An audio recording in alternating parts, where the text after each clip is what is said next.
Hi everyone, and welcome back to my channel. Today we will be discussing a little further what is a yoga witch. So simply put, a yoga witch is exactly what it sounds like. It's a witch and a yogi. Together they make a yoga witch. It's a title I've given myself that I don't really take too seriously, but for point of references and stuff like that, I refer to myself as a yoga witch because it is my spiritual practice. Think of it as a formality. Um, Witches are known for magic, right? For me, yoga is a type of magic, as is for other folks who identify themselves as yoga witches, right? It is about staying focused, being grounded, constantly not even seeking, but actually receiving clarity. Because if you seek clarity, you're not going to receive it, right? Because you're looking for it. And that's the whole point. Clarity comes in those in between moments.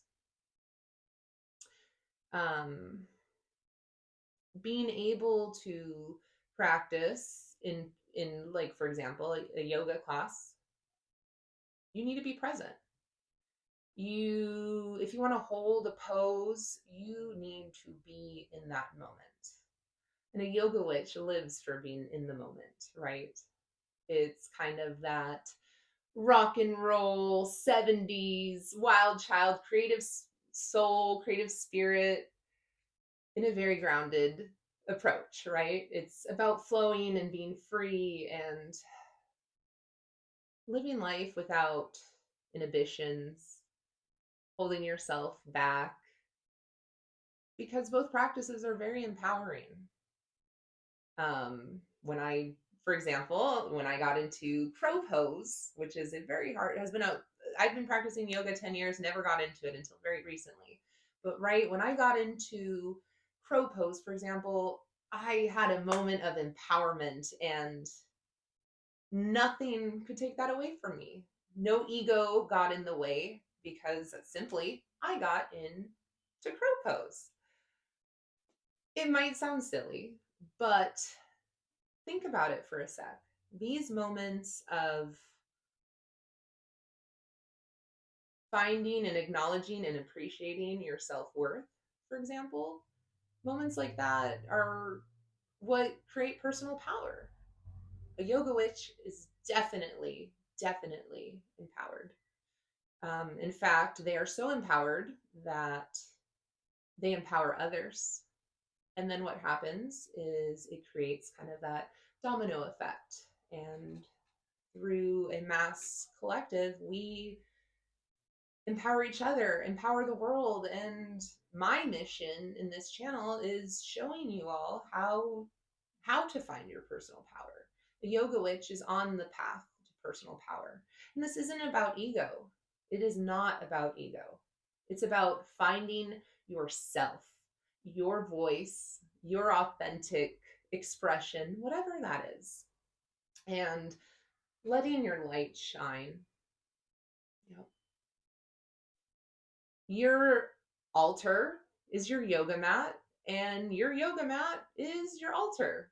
They're both places of a sacred exchange of energy. When you're able to just connect with spirit on your altar, or if you're doing a type of working, a type of spell to connect, or if you're just meditating at your altar, you are in a holy space, if you will, right? Same thing with yoga. When you're dancing that flow and finding that rhythm and connecting, showing up for yourself, setting an intention of your yoga flow, that's personal power. That's your altar right there. You may not need a physical altar if you have your yoga mat. You may not need a yoga mat because you have your physical altar and you're just doing yoga in the woods, right? But truly, a yoga witch has a connection with spirit, whatever that means to you personally.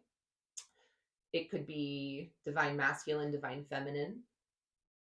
It could be just calling it divinity, God, goddess, God and goddess. Could be with specific deities. Some people, like for yoga example, work with Ganesh. He is known for overcoming obstacles, right? Or as a witch, you may connect with more pagan deities, like Hecate is very popular, Persephone, goddess Isis, Aradia. It's accompanying and embracing their journeys when you connect. Being a yoga witch is definitely about getting out in nature. Yep. Uh, that's how we ground. That's how we find the connection and essence of life, is through giving back to the earth, if you will, sending all that energy back with the earth into the earth and letting it flow.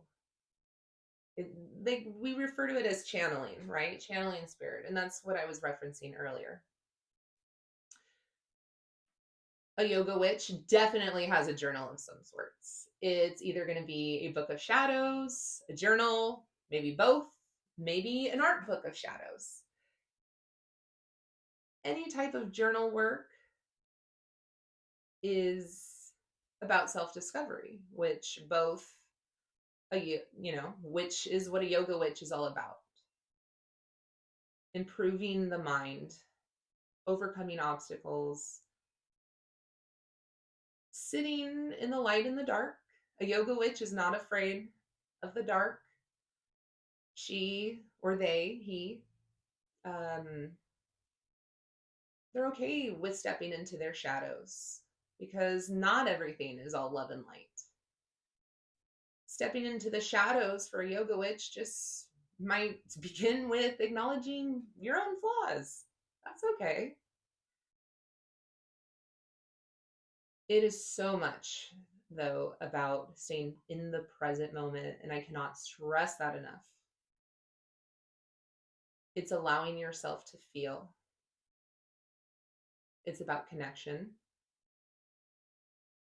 And it is about healing.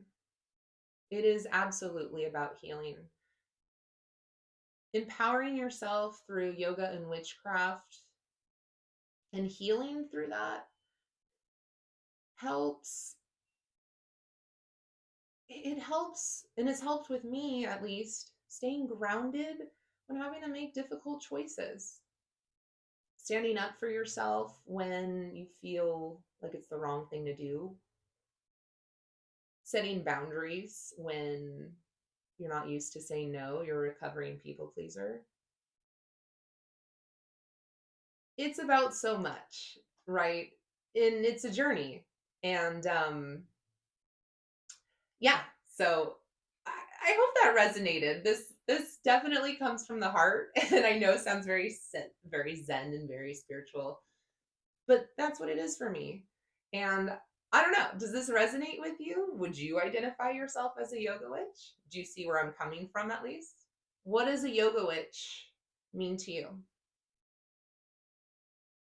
I'm going to end it with, for me, being a yoga witch has reminded me to stay grateful and always encompass gratitude, even in the riskiest, I'm referring to the pandemic, scariest of times. It's when everything else is going on around you and you feel like your world is falling apart. It's about creating the magic along the way, finding that connection no matter what is going on, showing up for yourself so you can really show up better for others. Thank you all so much for watching, sending you so much love and gratitude on this journey. Until next time.